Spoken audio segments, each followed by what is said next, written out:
Receive 6:30 greetings. You're welcome to the 6:30 Prime News on my major prime live from Douala, the economic capital of Cameroon. My name is Genda Peldrine Blanche King. We begin today's edition of the 6:30 Prime News with news of the release of Reverend Father Christophe Ebuka of the Mamfe Diocese Southwest region of the country, who was kidnapped on May 20, 2021. He was released today. Catholic Christians have expressed joy seeing Father Christophe Ebuka walk as a free man once again. Let's now have Father Christophe Ebuka recount his story in the following excerpt. Well, dear brothers, I'm very happy the Lord has done it for us. Everyone at Christian Charity has won the battle for us. Amen. As you see me, I am very fine. Nobody has touched me. I am whole and hearty. Together with my bad man. Thank God. Well, that was the joy that characterized the atmosphere in Mamfe today after the release of Reverend Father, who was kidnapped by unidentified armed men on the 20th of May 2021. Away from that, neighborhoods in Douala have been witnessing the ills of the rainy season. Inhabitants of some major neighborhoods have started counting their losses in the wake or as the rainy season opens. The downpour of yesterday recorded some damages in neighborhoods like Akwa, Bonadikombo, Bonanjo, and Makepe Misope. Let's have details in the following report. Heavy rains accompanied with strong winds has left many neighborhoods in Douala, littoral region of Cameroon, in a disturbing state. This is the effect of yesterday's wind and downpour on the building of the water supply company, Camwater, around Bonanjo, here in Douala. The tree bowed to pressure from the wind falling to the ground, destroying several electricity connections and walls within reach. Apart from the damages recorded, it temporarily disrupted circulation within the part of the road.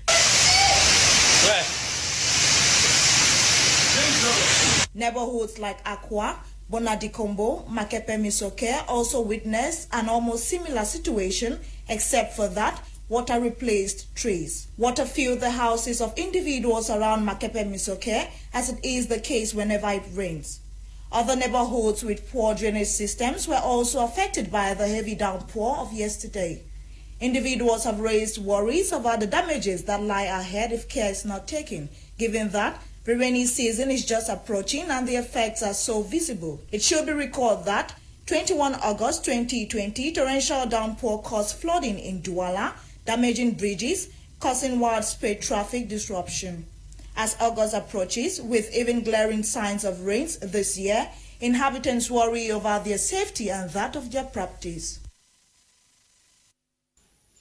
The wind and rain of yesterday equally damaged the building accommodating the SDO for Fako in the Southwest region. Southwest Governor Bernard Okalia-Bilai has given strict instructions for quick rehabilitation works to begin. Other measures will equally be taken to ensure that a similar situation doesn't occur. Eileen Sama tells us more in the following report. Monday's torrential rains in Cameroon's southwest region reportedly destroyed a good number of buildings in Limbe, Fako Division, including the building that houses the senior divisional office for Fako, situated near the Alfred Seka Monument and close to the Limbe beach.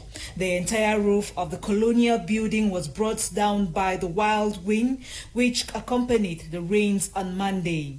The chief executive of the region, Governor Bernard Okalia-Bilai, accompanied by the regional delegate of housing and urban development for the southwest, shortly after the rains, paid a visit to the area to assess the damage caused by the natural disaster.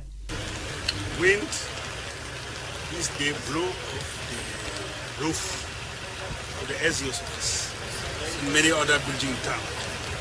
So we came to assess the situation. We gave instruction to regional delegate in charge of constructions to evaluate the situation, to make an estimate if we can repair the roof or if it is to go for another building. You know that this is a colonial building most of the parts of the building are already rotten. The mayor of the city was also instructed by Governor Okalia to help clear off the streets of the fallen trees caused by the wild rains and winds. The governor added that the occurrence is just a natural disaster and that another building will hence accommodate the senior divisioner's office for FACO until work is completed at the destroyed building. It is a natural disaster. It is not what you may think. But while waiting, we will relocate the services in a building here around. So the public should be reassured that they will not suffer, they will not lack the services to be delivered by the SDO's office. Over 50 laureates have been recognized for outstanding contributions in nation building. The laureates were awarded over the weekend in Bafusam during an event organized by Lifetime Media Group to celebrate lifetime achievements. Details with Kumano Rainbow. It is the 10th anniversary of the Lifetime Media Group with the Lifetime Achievement Award, a live wire, and a yearly event on the calendar of activities of the Lifetime Media Group. All roads were geared towards Bafusam over the weekend to celebrate the 10th anniversary of the Lifetime Media Group, which saw the recognition of over 50 laureates for their contribution in nation building. Addressing laureates, the CEO of the Lifetime Media Group, Tim Finang, thanked all those who stood by them this while and called on the laureates not to lie on their laurel for more achievements to come the way. Going by the mayor of Limbe 2 subdivision, Chief Walker Daniel Diver, who happens to be one of the laureates with a golden prize, the award is a bolster to him, his councillors and staff, as well as an encouragement to work harder. Sometimes we do little things in our own little corner, not knowing that some people are watching beyond our limits. And if we can be called upon in an event this magnitude to be rewarded, we think that it's a very big roster for us to do even more better. The mayor of Tiko Council, Chief Peter Mesoso, was also one of the laureates with the golden prize. Barely 1 year, 3 months in office, he never knew individuals and organizations were watching at him and his team with very keen interest. Little did I know that the works I'm doing, there are some people who are monitoring. You can monitor for 2 reasons. One can be for positive reasons, another can be for negative reasons. Either to criticize, to sabotage, to scandalize, either to appreciate, to encourage, and to support. Agro Produce Management Services Limited, a food subsidiary company renowned in sustainable cocoa production, took home a golden prize for sustainable cocoa production for the year 2020. Divine Etaken Gaje is the country's director for AMS Limited Cameroon. If we are celebrating here today, is due to the help that we are getting from the managing director and Mr. Pim van den Lagenberg, who is not here, but is in the Netherlands. And as the managing director, he is in the Netherlands. He has been a coach, he has been a role model, he has been a real guide to bring AMS as a child company to a company that has been acknowledged today as the best sustainable cocoa producing company. The anniversary equally saw the decoration of the mayor of Tiko Council and the mayor of Limbe 2 Council with traditional titles by some traditional rulers from the Northwest region who were present to grace the event. Other laureates included the mayor of Edinau Council, Tondeli Fanje Gabriel, the mayor of Bafut Council, Ngwa Congo Lawrence, just to name but these few. 7 people have died in KAMBELE following heavy downpour which resulted in a landslide. Following this unfortunate incident, the mayor of Baturi has called on the population to be extra cautious and keep safe at all times. Details with Nora Kakebi in the following report. 7 miners recently lost their lives in KAMBELE in the Baturi subdivision in the east region of Cameroon. This occurred after a heavy downpour on Saturday which caused a landslide in the area. Sources say, apart from other deadly factors in this area, the rush for gold is a major cause for numerous deaths as miners sneak into the mining pit to collect gold. According to the mayor of Baturi, People struggle to steal mines at night, thereby exposing themselves to very high risks. Those deaths are due to the fact that many youths go there. It's not only the youth, many people coming from everywhere are going there by night to steal the materials, to steal the products, looking for the gold. They must be very careful because it's a dangerous area that must be secure, and it's not comfortable for them to go there without any protection, without any guide. The ruthless quest for gold in the east region of Cameroon has left the landscape peppered with deadly open pits. It should be noted that this sad incident is happening again barely 2 weeks after the same incident occurred in the east region, which claimed 20 lives. The local population of KAMBELE have just their eyes to cry as they are helpless and can't do anything to remedy the situation. On their part, the foreigners responsible for operating the mines claim that they have military men who are supposed to guard and protect the mines at night. Administrative, judicial and security officials in the West region have held a security coordination meeting to evaluate the economic, sanitary and political situation of the region. The meeting was chaired by the governor of the West region, our Fonka Augustine. Details with Fonquinta. Security, health, political and economic challenges were top on the agenda of a security coordination meeting, which brought together West Regional Governor Awa Fonka Augustine and all 8 senior divisional officers in the West region of Cameroon. On Monday, May 31, 2021, administrative, municipal, judicial and security officials met at the conference hall of the Bambutus Divisional Office in a meeting coming after a series of attacks carried out by separatist fighters from the northwest region of Cameroon. The West region has had some difficulties. We've registered some problems within the last 6 months. Amongst them, we've registered so many attacks at the level of our region, especially the divisions bordering the West region and the Southwest region, leading to the loss of lives of some military men and civilians. Apart from the security situation in some parts of the region, yesterday's meeting equally dwelled on infrastructural challenges, the Bamenda Babaju Road and the COVID-19 health crisis. COVID-19 has really come to change the lives of the population. It has affected us greatly because we are the 3rd hardest hit region in the country, as well as several projects which would have helped in the development of the region that is dragging on. The case of Babaju Bamenda that AZ company would have completed by now, as well as the road leading from Kwekong to Banjul. Governor Awa Fonka Augustine frowned at the recent increase in the number of rape cases and kidnappings in the region and promised those responsible would face the law. I would like to also mention this new phenomenon of a number of rape cases and kidnappings, a new phenomenon that we're just registering in our region.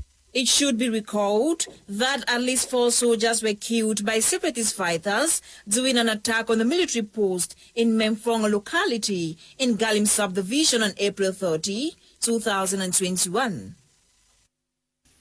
You're watching Prime News on My Major Prime. The Director of Taxes at the Ministry of Finance, Modest Mopa, has prohibited the issuance of location certificates and subsequent certification of tax or by tax services. This is contained in a communique signed recently. Henceforth, a simple location plan specifying the town, name of division and locality will be required via taxpayers. Audrey Zatsa in the following report. Désormais, plus besoin d'aller au service des impôts pour obtenir une attestation de localisation du contribuable et la faire certifier. C'est la substance du communiqué du directeur général des impôts, Modeste Mopa, signé le 26 mai dernier. Le dit communiqué renseigne également que la loi de finances 2021, modifiant l'article L1 du livre des procédures fiscales, consacre la substitution de la carte du contribuable par l'attestation d'immatriculation. Une décision qui, selon plusieurs opérateurs économiques, vient réduire les dépenses des contribuables, comme c'est le cas pour Clotaire Donfac. Auparavant, il fallait payer le bail, il fallait payer le précompte sur le loyer pour pouvoir avoir cette attestation disponible. Et parfois, avec les lenteurs administratives, on se retrouvait autour d'une semaine, 2 semaines pour avoir le document en question.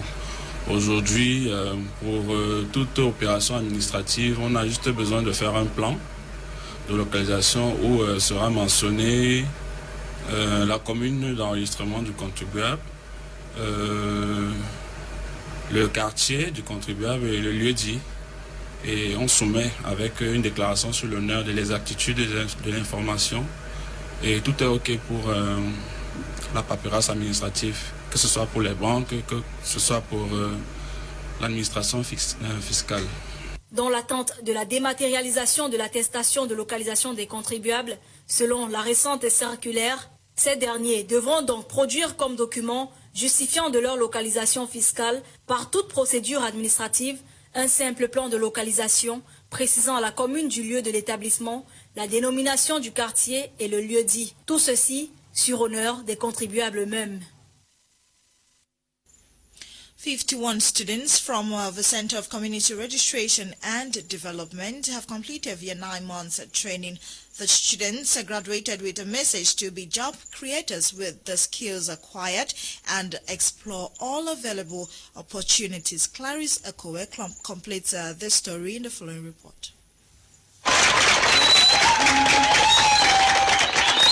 These are the 51 students from the Center of Community Regeneration and Development, Kreyad, Cameroon, graduating this Saturday after completing 3 to 9 months of intensive training. Among these graduates are 40 students from the Hairdressing and Beauty Department and 11 from the ICT Department. During the ceremony at Kreyad, Cameroon campus found in Bitingi Buya, Dr. Hilary Ewangide, director of the institution, who chaired the ceremony, enjoined the graduates to be ambassador of the institution as they go out to the job market. At some point in your life, your efforts matter. The Bible says that faith without works is nothing. So it doesn't mean because you have graduated from this center and you have your certificates today that you should just grow in whatever character you think you can grow and expect success. Like they say, money does not make noise. Don't be proud. Remain humble and be Christ-focused. While handing working equipment to some overall 7 best students, the director of Kreyad Cameroon further unveiled that follow-up and mentorship will be done to ensure that these students put the items into proper use. They have gained a lot of skills. Now we are setting up our monitoring and evaluation unit to make sure they follow them up into what they'll be doing after this. Lots of them have received gifts from the center, which to us like a seed capital. But we are going to follow this up to make sure the end point of the project is to make sure they get economically and socially empowered. So after this, it's just the first section of the training. The second section will be going to make sure they set up their different small micro enterprises. And then our office will be following them up, providing the mentorship and coaching after this. To one of the graduates, after leaving this place today, I'm leaving this place today, I can now look for a job for myself. And I can, maybe if there is no job, I can create one by main opening documentation. So I don't know what the future holds for me out there, but I believe it's for the best. It should be noted that since its creation in 2013, Kreyad Cameroon, which is a free vocational training center found in Buya Southwest region of Cameroon, has been able to train over 3,000 students to become job creators. On our health page, we'll talk about post-traumatic stress disorder. June is Post-Traumatic Stress Disorder Awareness Month. The health campaign seeks to raise awareness to the public about issues related to PTSD to help ensure that those suffering from invisible wounds receive proper treatment and equally to promote research and find better treatments in the future. Staff Lady Bokengo Kemia Worthy completes this story. Post-traumatic stress disorder, PTSD, is a neurological disorder that can develop after experiencing or witnessing life-threatening events like rape, wars, domestic abuse, child molestation, car accident, natural disasters, amongst others.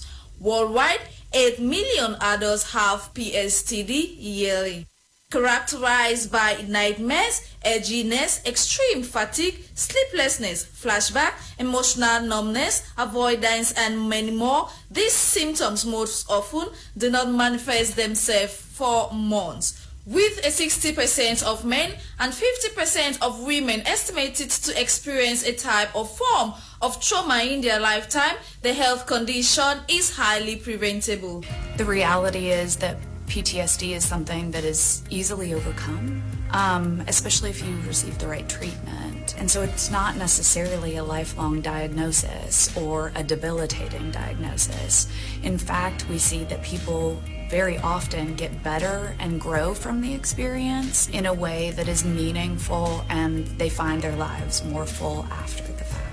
However, if the symptoms for PTSD are not diagnosed, managed, and treated early, it can lead to co-occurring conditions like depression, alcohol use disorder, anxiety, mood, eating, substance use disorders, which can be life-threatening over time. It's time for us to get sports news with a topic content compiled in the French language. Cyclisme international Tour du Cameroun 2021. La compétition a bien démarré samedi dernier, 29 mai, le long de l'autoroute Yaoundé-Ayos. Lors de ce premier tour, Jordan Andrid de la Bulgarie fut le vainqueur. Il a 26 ans, pèse 63 kg et mesure 1,73 mètres. Il a reçu le maillot jaune. Parlant de la journée d'hier, pour le deuxième tour de cette 17e édition, le cycliste burkinabé Paul Demon est sorti victorieux à l'issue de la course entre Ntui et Ombessa en 2h49 minutes 53 secondes sur une distance de 112 km. Le temps étant favorable, le coup d'envoi est donné dans le site de la circonstance de Ntui sous une température d'environ 21 degrés Celsius. Merci Peter de Global a terminé deuxième avec 19 points d'écart derrière le vainqueur. Et Kon Suleiman, toujours du Burkina Faso, finit troisième avec le même record de temps. Le Camerounais Kamzon Abosolo du SNH Vélo Club aurait remporté le maillot bleu. C'est ainsi qu'une élite de la division de Mbam Inoubou, le ministre des Petites et Moyennes Entreprises, Achille Basselekan III, lui a offert 100 000 francs. Le meilleur climber, Genov Nicolas de l'équipe nationale de Bulgarie, a été gratifié d'un maillot à pois blanc et rouge. Léonien de Marty Sport a bénéficié le maillot blanc qui récompense le meilleur jeune. Parlant aussi du troisième tour qui s'est déroulé aujourd'hui le long de l'axe lourd Banganting-Konsamba sur une distance de 98 km. Plus de détails seront présentés demain. Pour ce qui concerne le championnat d'Afrique d'haltérophilie Kenya 2021, la moisson est abondante pour le Cameroun. Regagner la terre patrière, la délégation camerounaise à cette compétition dames et messieurs est revenue de la Nairobi avec 12 médailles, dont 9 en or et 3 en argent. Par ailleurs, 2 athlètes sont qualifiés pour les Jeux Olympiques Tokyo 2020. Cette équipe était conduite par M. Boubacar Tikiré, le président de la Fédération camerounaise d'haltérophilie. That's it for Prime News on My Media Prime. Thanks for being a part of today's edition. See you tomorrow, God willing, at 6:30 for another edition of Prime News on My Media Prime. LASHA Kingsley coordinated the news produced by EWANE NOLINGA. My name is Blanche King. Stay tuned at 7 p.m. Kumlona will be here with his team to talk about issues affecting Africa, Cameroon, and the world. Happy viewing. Good night.